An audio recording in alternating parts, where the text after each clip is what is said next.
Nós vamos tratar desse tema hoje, e eu estou baseando o roteiro disso aqui numa pequena obra do tio da Esther chamado Joãozinho Tomás de Almeida. Ele é do Rio de Janeiro, já é falecido. Ele era um homem bem reflexivo, era um historiador, gostava de história, e ele também era teólogo. E ele escreveu muito sobre Calvino, inclusive, mas aqui nesta obra ele falou sobre imagem de Deus. E eu vou utilizar o roteiro que ele propôs. Nós vamos começar com o conceito de imagem. Qual é o conceito que nós devemos ter de imagem? A palavra imagem sugere uma representação visual, um objeto visto, ou mental, uma representação do objeto que o observador forma na mente. O que é isso aqui? Como é que você sabe que é uma Bíblia? Você está vendo. Você está vendo a Bíblia. E você, quando abre, você vê que é um texto semelhante ao texto bíblico. Então, está aqui uma imagem que você constatou que há uma coisa que há. O que eu tenho atrás de mim?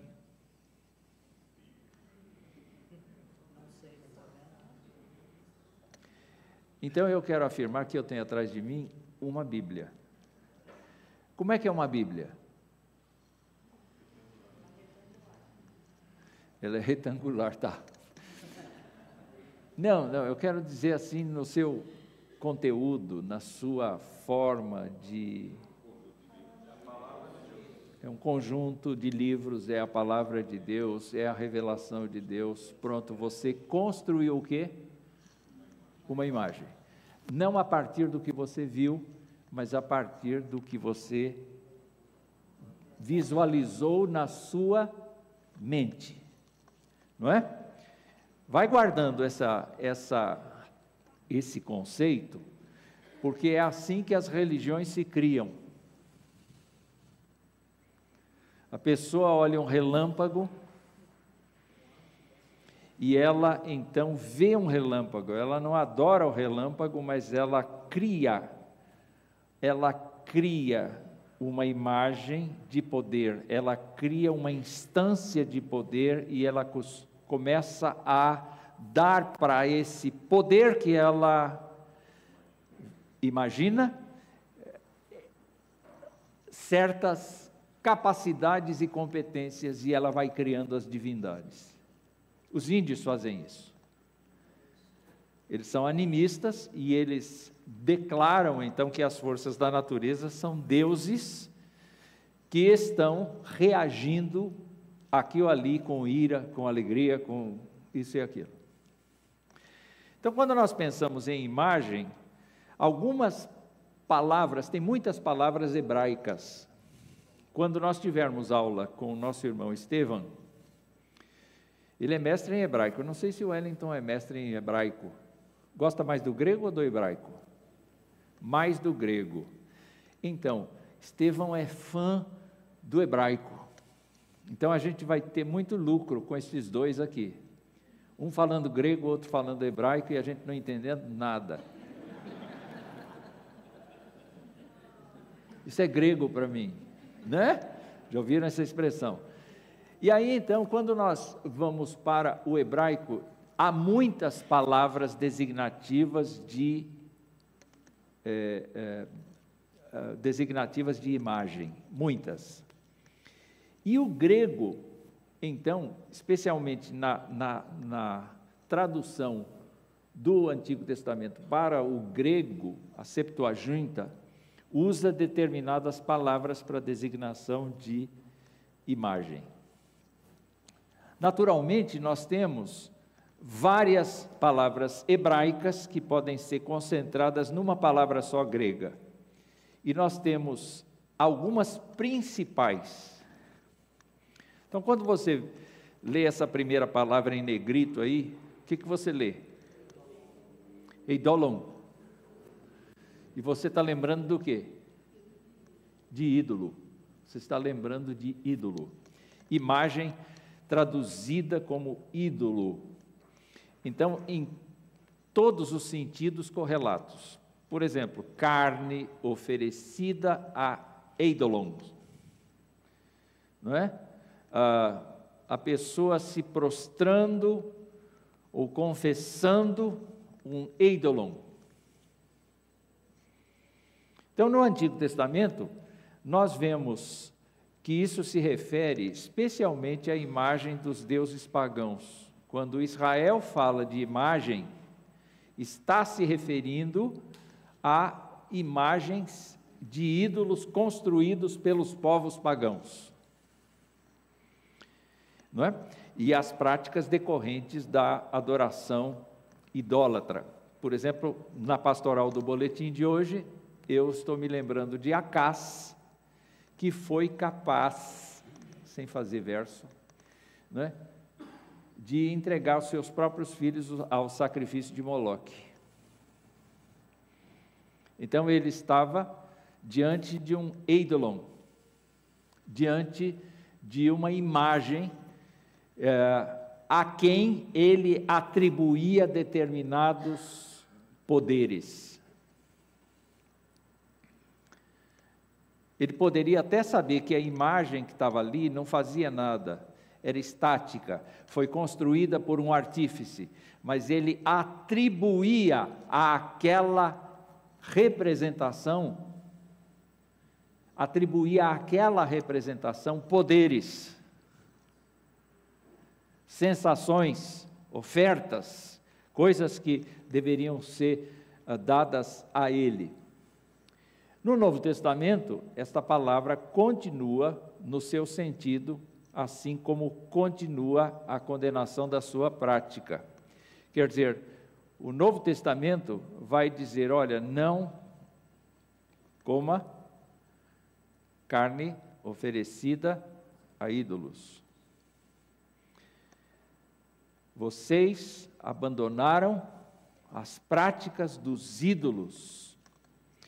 Vocês vieram para o Deus vivo.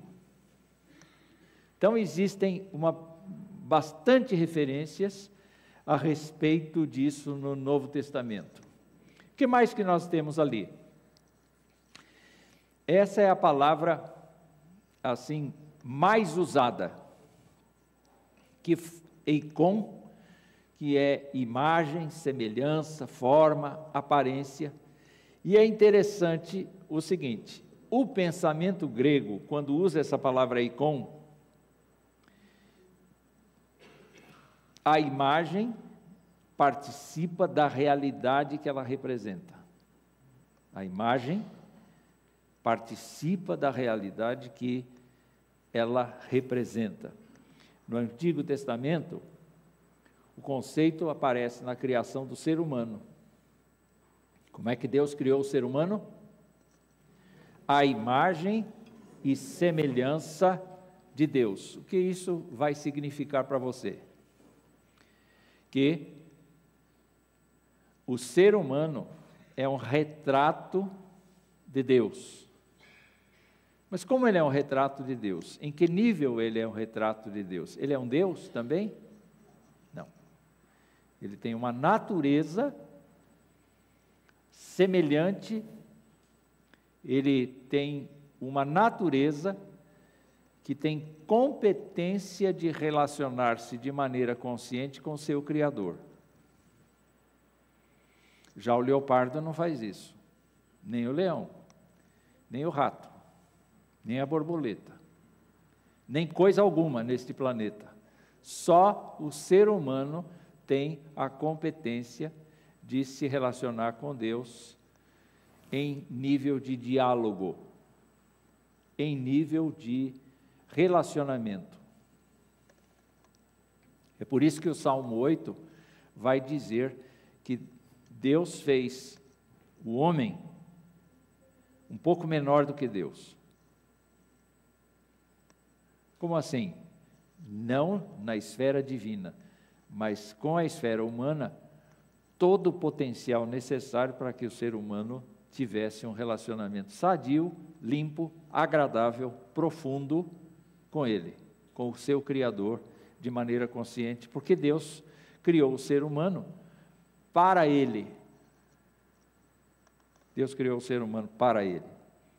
Então, olha só, Von Rad vai dizer o seguinte, que Deus criou o ser humano à imagem e semelhança, a fim de que o homem sustentasse os direitos de Deus como Senhor. Em outras palavras, nós fomos criados para gerenciar a criação. Interessante, né?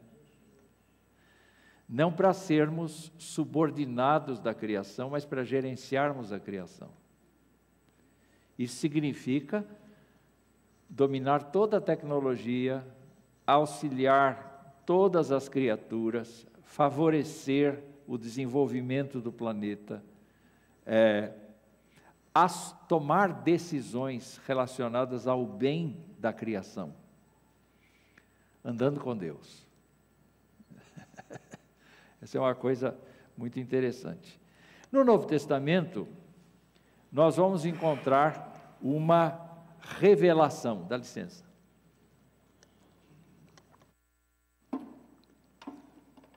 É que Jesus Cristo é a imagem de Deus. É apresentado como a imagem ou semelhança de Deus. E sob essa ótica, meus irmãos, talvez a palavra que mais se encaixe dentro de Jesus seja a utilizada uma única vez, que é caráter. Caráter, impressão, carimbo, reprodução, representação, aparência externa, forma. E é interessante que não há similar a essa palavra no Antigo Testamento, mas, conforme o pensamento grego, a estrutura básica, física e psicológica que a pessoa recebe ao nascer é exclusiva para a pessoa. Então, o significado dessa palavra é que você foi impresso assim. E nem a escola, nem o seu desenvolvimento pessoal conseguem tirar essa marca. Você foi impresso assim. Mas só que essa linguagem é utilizada exclusivamente aqui no texto de Hebreus para Jesus Cristo. Jesus Cristo foi talhado, foi impresso, foi carimbado para ser um ser humano com as características do próprio Deus.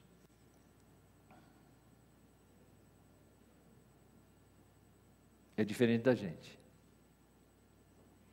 Nós fomos criados à imagem e semelhança do Senhor, nós nos rebelamos contra Ele, esta imagem está totalmente deturpada, manchada, está totalmente falível, descaracterizada. Ele é meu contraponto. Não, ele é o ponto do teatro. Ele está me acrescentando palavras aqui, e eu estou usando, não é? Diga. Espera um pouquinho. De Jundiaí para o mundo. Bom dia, irmãos. É correto, teologicamente, eu afirmar que Jesus é a matriz humana de Deus? Eu vou dar a chance do reverendo Wellington responder isso aí.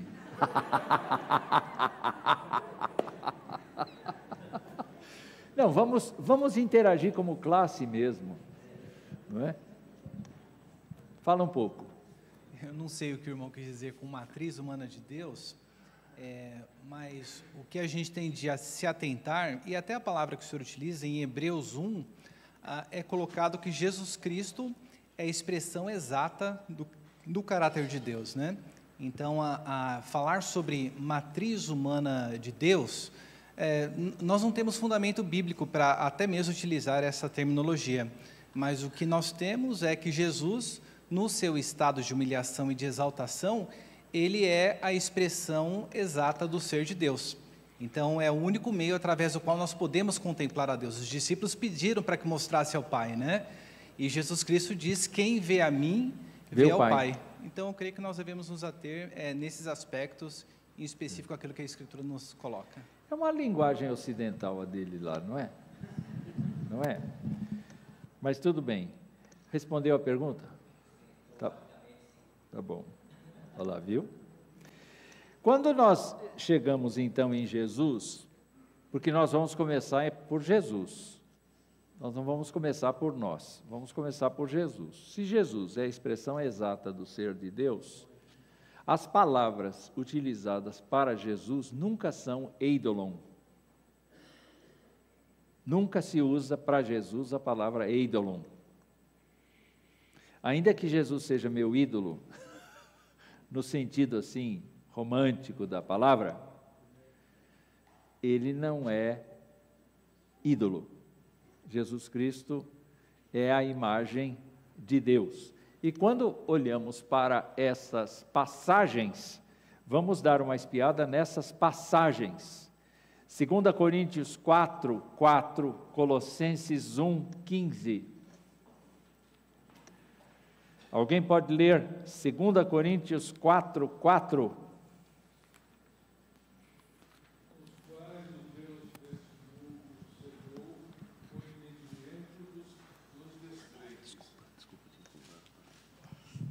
Mais um pouco. Repetindo aqui, agora para o mundo. Para o mundo. Nos quais o Deus deste mundo cegou o entendimento dos descrentes, para que não lhes resplandeça a luz do Evangelho da glória de Cristo, o qual é a imagem de Deus. O que é Jesus Cristo? A imagem de Deus. Jesus Cristo é a imagem de Deus. E aí nós vamos para Colossenses 1,15, em que o apóstolo Paulo está falando acerca da excelência de Jesus Cristo. Colossenses 1,15.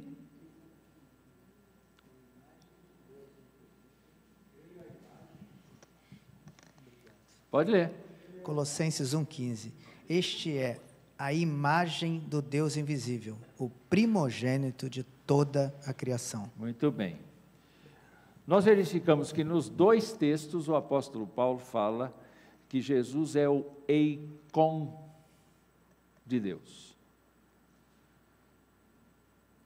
E quando nós falamos de eikon, você está aí com o seu ajudante, não é?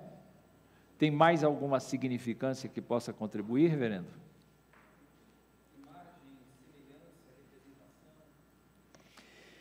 Quando nós olhamos então para estas afirmações do apóstolo Paulo, nós temos que entender que Jesus Cristo é tanto a imagem objetiva quanto a imagem subjetiva.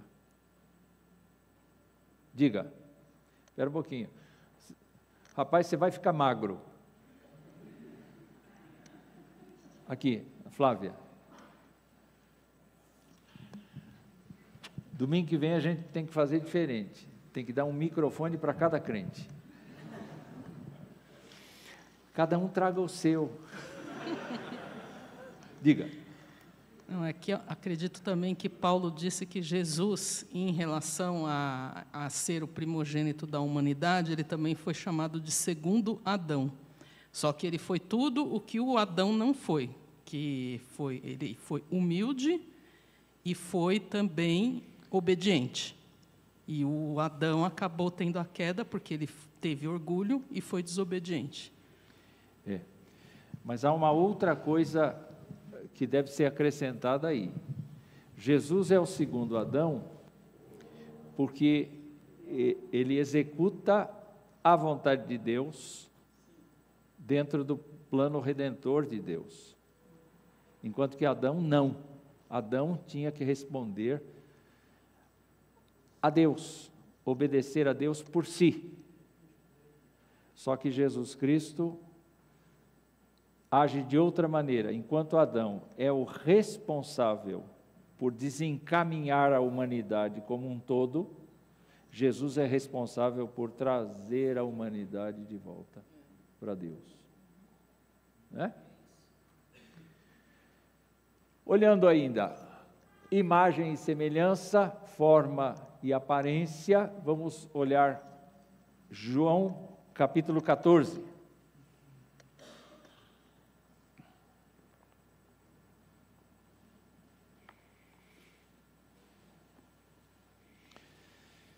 Versículo 9.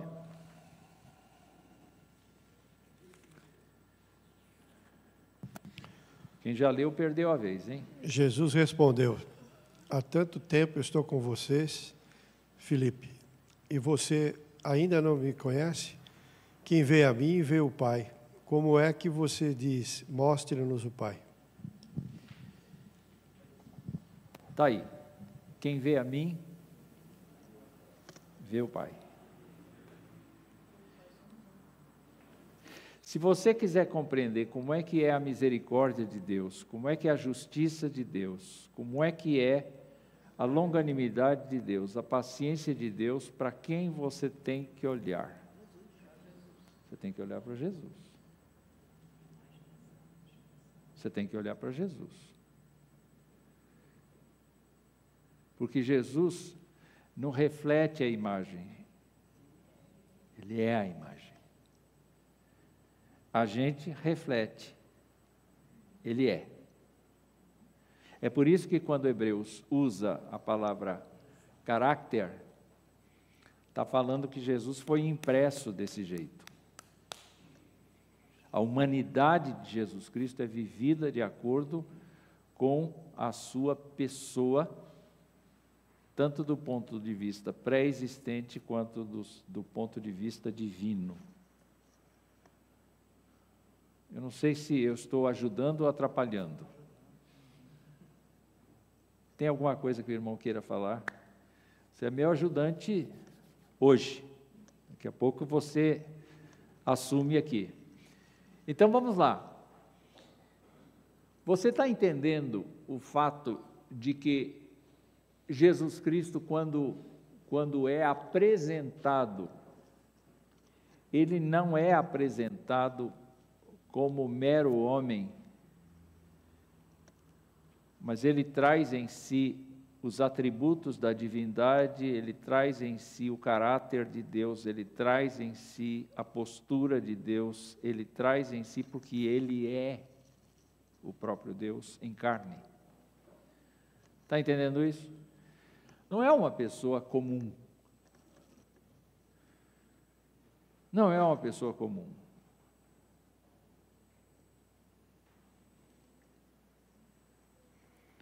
Fala. O meu ponto vai falar. O vosso próprio agora. Então, está falando de Jesus, até em resposta à pergunta do irmão lá, quando ele pergunta se é a matriz, eu também não tinha entendido direito o que ele quis dizer, se ele estava se baseando naquele filme Matrix, né? Não, quando não ele fala caráter, impressão, Jesus ele tem duas naturezas, é a união hipostática. Ele é 100% Deus e 100% homem. De forma que, quando alguém brinca com a gente, fala assim, quem morreu na cruz? Aí alguém responde, foi o Jesus homem. Não, foi Jesus Cristo, o Deus homem. Segundo, ou com relação à sua natureza humana. E quem foi que mandou o mar se acalmar e o vento cessar? Foi Jesus Cristo, o Deus homem, com relação à sua natureza divina. É uma pessoa só, o único ser que existe com duas naturezas. Nem Deus tem duas naturezas, ele só tem a natureza divina, o homem só tem a natureza humana, Jesus Cristo tem a natureza divina e a natureza humana. Porém, não dá para dividir em dois, é 50 e 50, é 100% homem, 100% Deus. Vétero Deus, vétero homem. Muito bem. Vamos continuar, Efésios 4, 24 agora. E vós revistai novo homem, criado segundo Deus, em justiça e retidão procedentes da verdade. Dá para ler de novo do comecinho? E vos revistais do novo homem, criado segundo Deus em justiça e retidão procedentes da verdade. Muito obrigado. É que aqui está em outra forma de falar, por isso que eu acho que alguém estranhou. E a se revestir da nova natureza criada segundo Deus em justiça e retidão procedentes da verdade. Quando você fala aqui em Icon, você tem a palavra nova natureza aqui. Onde é que está Icon em 4:24? Tem? Ele está pesquisando o grego lá, não tem? Mas qual é a ideia aí? A ideia é que quando Jesus Cristo surge, ele vem no sentido de implantar uma nova natureza nos crentes. Por quê? Porque ele tem esta natureza, ele tem esta forma de ser, ele tem esta semelhança do Pai. Nós vamos então pensar aqui no fato de que quando Jesus Cristo vem, ele é diferente de nós porque ele estava, de acordo com Bavinck, com Deus no início, descansou em seu peito e viu face a face. Ele mesmo era Deus, o brilho da glória de Deus e a imagem expressa de sua pessoa, o próprio Filho amado e unigênito do Pai, em quem o Pai tinha prazer. Nada no ser do Pai estava escondido para o Filho, pois o Filho compartilha da mesma natureza, dos mesmos atributos e do mesmo conhecimento que o Pai. Eu sei que há muito que falar a respeito disso, mas nós vamos ficar com estas primeiras falas aqui simples, as contribuições que foram dadas aqui, para lembrar que Jesus Cristo é o Deus homem. E por conta disto, tudo quanto a gente precisa saber sobre Deus, que está escrito na sua palavra, nós vemos em Cristo sendo reproduzido fielmente. Tá bom? Essa é o nosso entendimento da Escritura. Reverendo Wellington, quer complementar? Vamos pensar então agora no ser humano, porque nós também somos imagem e semelhança de Deus. E quando sabemos que nós somos, como é que nós sabemos que nós somos semelhança de Deus? Porque Gênesis capítulo 1 nos mostra isto: façamos o homem à nossa imagem, conforme a nossa semelhança. E o texto vai, tenha ele domínio sobre os peixes. Preste atenção no que era o plano, porque o verso 26 mostra o plano. Tenha ele domínio sobre os peixes do mar, sobre as aves do céu, sobre os animais domésticos, sobre toda a terra, sobre todos os répteis que rastejam pela terra. E aí vem a segunda parte, que é a concretização do plano. Criou Deus, pois, o homem à sua imagem, a imagem de Deus o criou, homem e mulher os criou, e Deus os abençoou e lhes disse: sede fecundos, multiplicai-vos, enchei a terra, sujeitai-a, dominai sobre os peixes do mar, sobre as aves do céu, sobre todo animal que rasteja pela terra.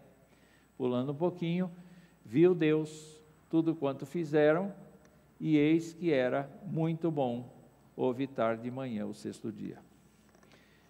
O que você enxerga aí? Quando Deus reparte conosco a sua imagem, esta imagem tem implicações de relacionamento, portanto, de fé, de religião, de obediência, de vida mística com Deus, mas também tem de serviço, tem uma atribuição ecológica, tem uma atribuição de cuidado com as coisas que Deus fez, mordomos da criação.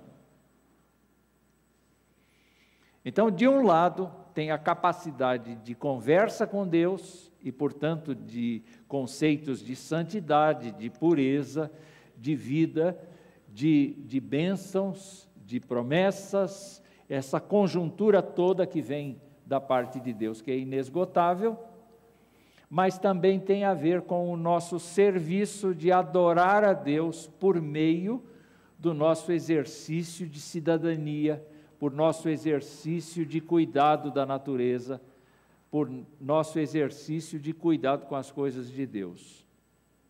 Porque, afinal de contas, toda a natureza proclama a glória de Deus. Ela faz a sua parte, enquanto que nós devemos proclamar a grandeza de Deus por meio do nosso cuidado para com a natureza que Deus nos deu para viver. Então, o consumismo não faz parte desse processo, não faz parte o esgotamento das fontes naturais da natureza, não faz parte disso o acúmulo de lixo, não faz parte disso nenhum costume que nós acabamos desenvolvendo a partir da nossa má conduta. E eu acho interessante o seguinte, que quando se fala de quem é Deus aqui, eu me lembro do Apocalipse que diz: Tu és digno, Senhor e Deus nosso, de receber a glória, a honra e o poder, porque todas as coisas Tu criaste. Sim, por causa da Tua vontade vieram a existir e foram criadas.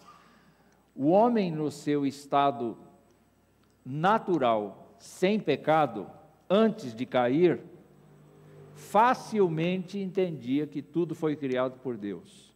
Quando o homem caiu, ele começou a contestar essa verdade. Ele começou a tentar explicar essa verdade com inúmeras teorias.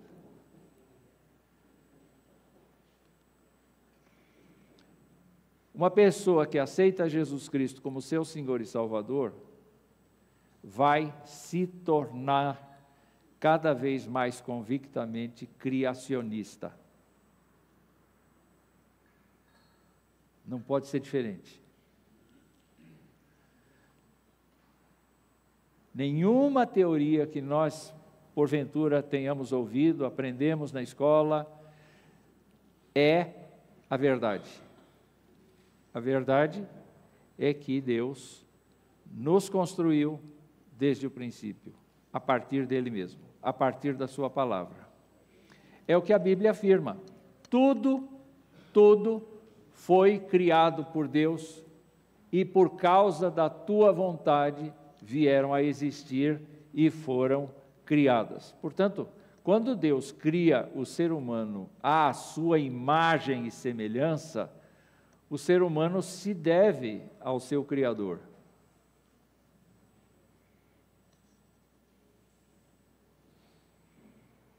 Eu devo a minha vida a Deus. Ela não é minha. Eu devo a Deus. O que mais que nós temos? Façamos o homem à nossa imagem, conforme a nossa semelhança. Existem várias teorias acerca desse façamos. A mais aceita entre os teólogos reformados é a ideia de que existem 3 pessoas que subsistem dentro do ser de Deus. Nós aceitamos com facilidade a ideia de que há um Deus, o Pai, Deus, o Filho, Deus, o Espírito Santo. E nós podemos perceber que Deus não se preocupa em detalhar isto no início. Ele vai progressivamente revelando que existem mais pessoas na Trindade. Então, o Calvino, por exemplo, dizia que o façamos se reporta a Deus o Pai, Deus o Filho, Deus o Espírito Santo. Não é? Nós não podemos aceitar nunca a ideia de que Deus disse isso para os anjos. Deus não disse isso para os anjos, apesar de que há uma corrente que diz que Deus criou os anjos, compartilhou com eles essa ideia, e depois, mas, de fato, não dá para sustentar isso. Dá para sustentar que façamos o homem tem a ver justamente com a revelação que Deus fez progressivamente de si mesmo. Vejam só vocês. Assim diz o Senhor, assim diz Deus, o Senhor que criou os céus e os estendeu, formou a terra e a tudo quanto produz, que dá fôlego de vida ao povo que nela está e o espírito aos que andam nela. De acordo com esta profecia, nós devemos agradecemos os aniversariantes hoje, exatamente pelo fato de que quem está promovendo a vida deles é o Senhor.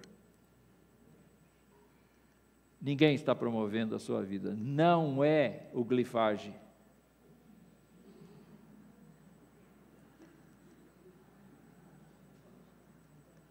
Não é. É o Senhor. Quem tem mantido a nossa vida todos os dias é o Senhor.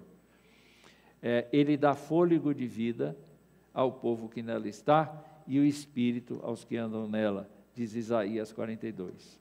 Depois nós vamos para o Novo Testamento e João começa o seu evangelho dizendo que no princípio era o verbo estava com Deus, o verbo era Deus, e aí ele faz uma coisa interessante. Ele diz assim: todas as coisas foram feitas por intermédio dele. É estranho a gente pensar que Jesus Cristo é o intermediário do processo da criação. Na verdade, ele é chamado de mediador da criação. Então, não tem novidade para ele. Pelo contrário, ele participa do processo. Sem ele, nada do que foi feito se fez. O apóstolo Paulo, quando fala de Jesus e a respeito da sua participação no processo de criação, ele diz: tudo foi feito por ele, por meio dele e para ele. O ser humano foi criado para Jesus. Então, a terra é minha. É nada. A terra é de Jesus. Isso não quer dizer que todo mundo vai se converter a Jesus, mas quer dizer que todas as pessoas estão iludidas. Fazem, desfazem, aumentam juro, diminuem juro, fazem sentenças, tiram sentenças, fazem uma porção de coisas. Não estão prestando atenção no fato de que tudo que existe na criação tem um proprietário chamado Jesus. E aí, a gente vê aqui o Espírito de Deus pairava por sobre as águas, capítulo 1, verso 2 de Gênesis. E mais, a gente vê no Salmo 104 o poeta dizendo: envias o teu Espírito e eles são criados e assim renovas a face da terra. Eu não sei quantos de vocês gostam de cortar grama do jardim. É possível que vocês paguem para que alguém faça esse serviço. E a grama cresce, não é meramente pelo ciclo natural das coisas. Há uma intenção. Há uma renovação.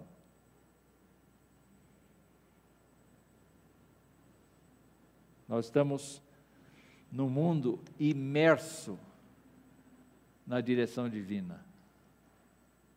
Fala, mas tudo está tão contraditório, tudo está tão difícil, tudo está tão complicado. Aos nossos olhos está.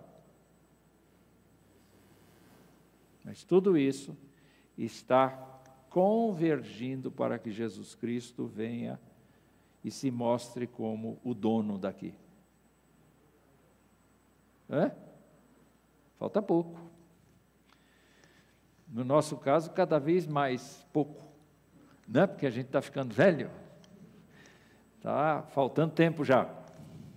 E ele diz, façamos o homem à nossa imagem, conforme a nossa semelhança. E aqui, o salmista disse, eu já mencionei isto, quando contemplo os teus céus, obra dos teus dedos, e a lua, as estrelas que estabeleceste,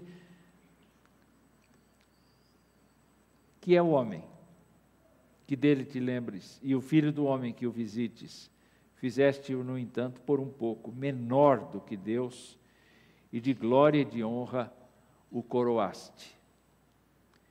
Dá para imaginar o que é a imagem de Deus no ser humano? Agora não, porque nós estamos deformados, vamos lembrar disso. Mas originalmente, você pode imaginar? Não?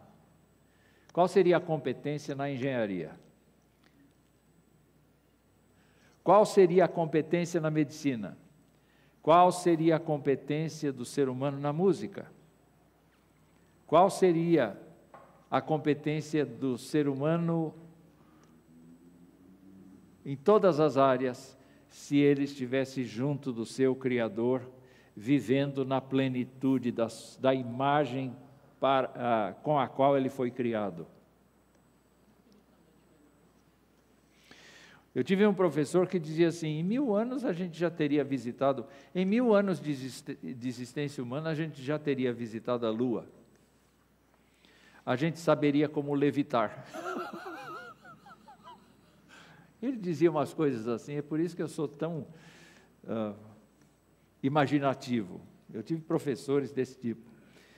E, meus irmãos, é uma coisa impressionante saber que Deus colocou o ser humano para receber as suas impressões, para receber as suas competências, para receber a sua generosidade, as suas qualidades morais.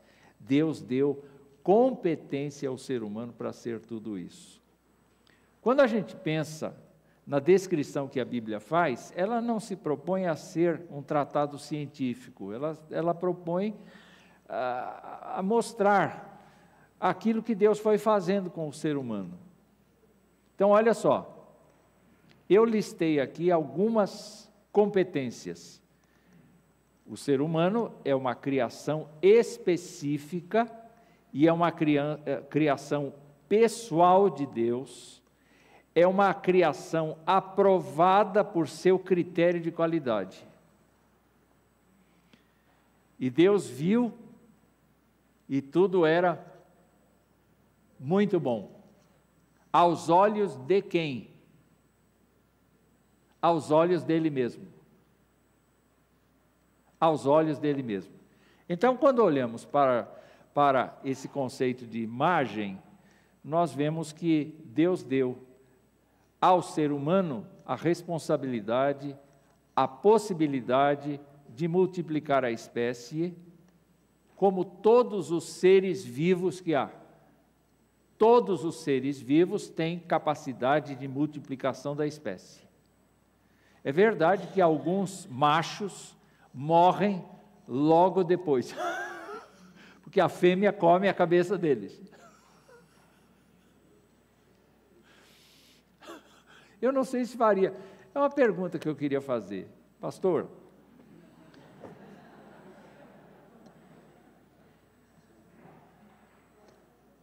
cadeia alimentar, como nós vemos hoje, é uma coisa original? É uma coisa que havia ali na criação? Obrigado, reverendo Wilson. Tudo aquilo que Deus criou... Obrigado pela pergunta simples. Tudo aquilo que Deus criou é perfeito, né? Então, quando nós olhamos para o relato da criação, nós vemos que Deus criou os diferentes seres, cada um à sua espécie, ou seja, Deus criou o tubarão do jeito que ele é. Então, o tubarão ele não é do jeito que ele é por conta da queda e nem mesmo o leão. Então, quando nós olhamos para essa questão que o senhor perguntou sobre a cadeia alimentar, então a cadeia alimentar ela não é um efeito da queda. Então, se nós olhamos, eu não sei se é o Salmo 141 que vai falar sobre a criação, que diz que os leõezinhos eles clamam e Deus concede alimentação a eles, né? E ali nada indica que está sendo dito algo da criação pós-queda. Então, se a cadeia alimentar é algo que faz parte da criação de Deus, da maneira como Deus criou perfeitamente os seus seres, eu creio que a maneira como nós compreendemos isso acaba gerando uma certa dificuldade, porque nós pensamos, então quer dizer que havia morte antes da criação?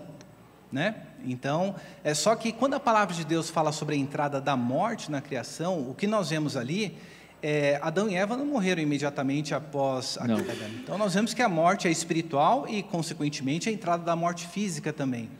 Um dos autores reformados... E aí a deformação da imagem. E a deformação da imagem. Então, não é a perda dessa imagem, o ser humano caído ele continua tendo a imagem de Deus, mas a direção, a estrutura permanece, mas a direção ela se voltou contra o Criador. Mas o que eu ia comentar é que há um autor reformado, que é o Anthony Huckman, e ele tem uma trilogia de livros, né, que é um sobre criados à imagem de Deus, sobre antropologia, salvos pela graça e a Bíblia e o futuro. Em um desses livros ele comenta sobre a existência da morte animal antes da entrada do pecado. Então, pegando este autor reformado, dentro da nossa tradição, há a compreensão, sim, de que a morte animal e, consequentemente, a cadeia alimentar é algo que fazia parte da boa criação de Deus.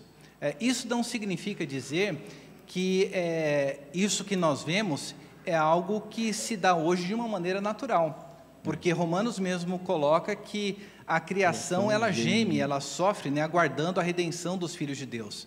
Então, quando eu olho para algumas coisas da natureza, que nem o senhor comentou, né, de algumas fêmeas comerem a cabeça do macho, louva a Deus, acontece isso daí, né? Louva a Deus. E quando você olha para isso, há um propósito nisso, que nós muitas vezes não compreendemos, mas não é algo de um defeito da criação, mas algo como misteriosamente Deus a criou. Então, eu não sei se eu respondi a sua pergunta, mas é o que eu nós estamos em escola, nós estamos batendo cabeça aqui. Muito bem. O microfone tem que chegar lá. Eu estou falando que você vai ficar magrinho.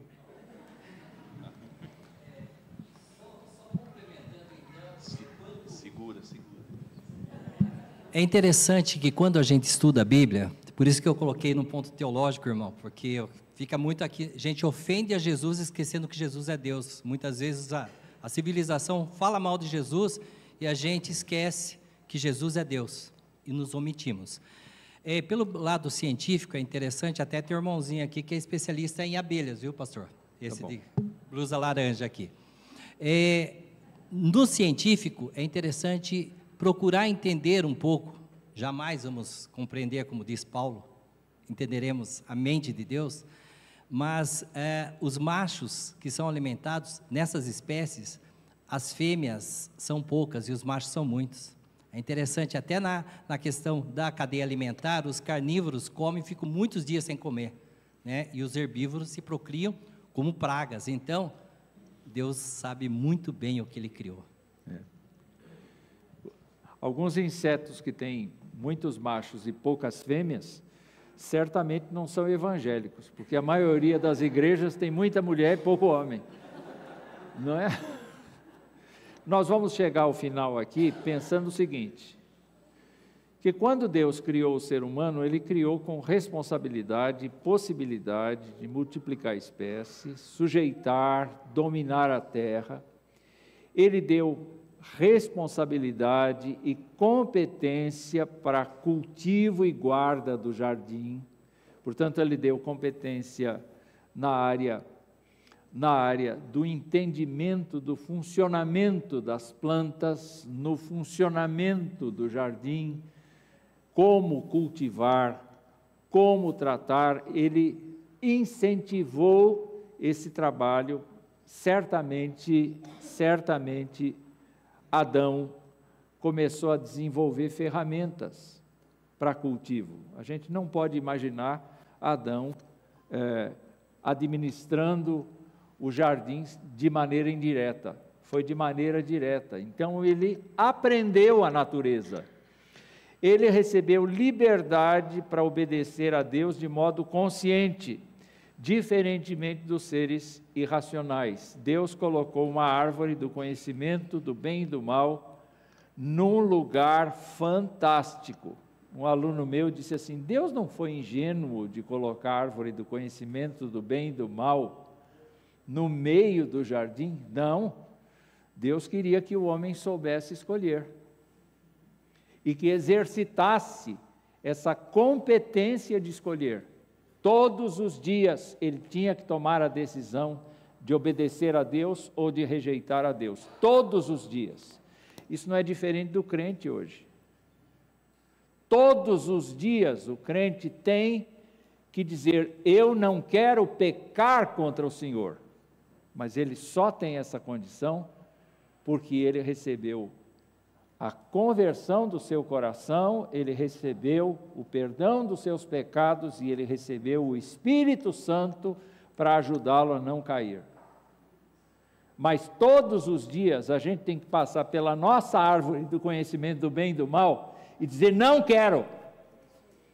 Mas o Adão fazia isso, tinha que fazer isso naturalmente. Então, isso fazia parte da imagem. Ele tinha liberdade para obedecer a Deus. Ele tinha liberdade e tinha competência para usar sua inteligência com idoneidade. Adão, vem cá. Sim, senhor. Você está vendo aqui o meu zoológico particular. Dá nome para eles. E o nome que você der, eu vou acolher. Bonito isso, né? Não é? A imagem de Deus dando esta liberdade e esta competência para Adão interagir com ele. O nome que você der, é esse o nome que vai ser. Então, nós temos a liberdade para ele desenvolver um sistema familiar, afetivo e social. Isto é carne da minha carne, osso dos meus ossos, não é? Ele tinha a liberdade de desenvolver uma família e de criar os padrões familiares. Na imagem que Deus deu a ele, ele tinha liberdade para interpretar e escolher entre o bem e o mal, a vida ou a morte.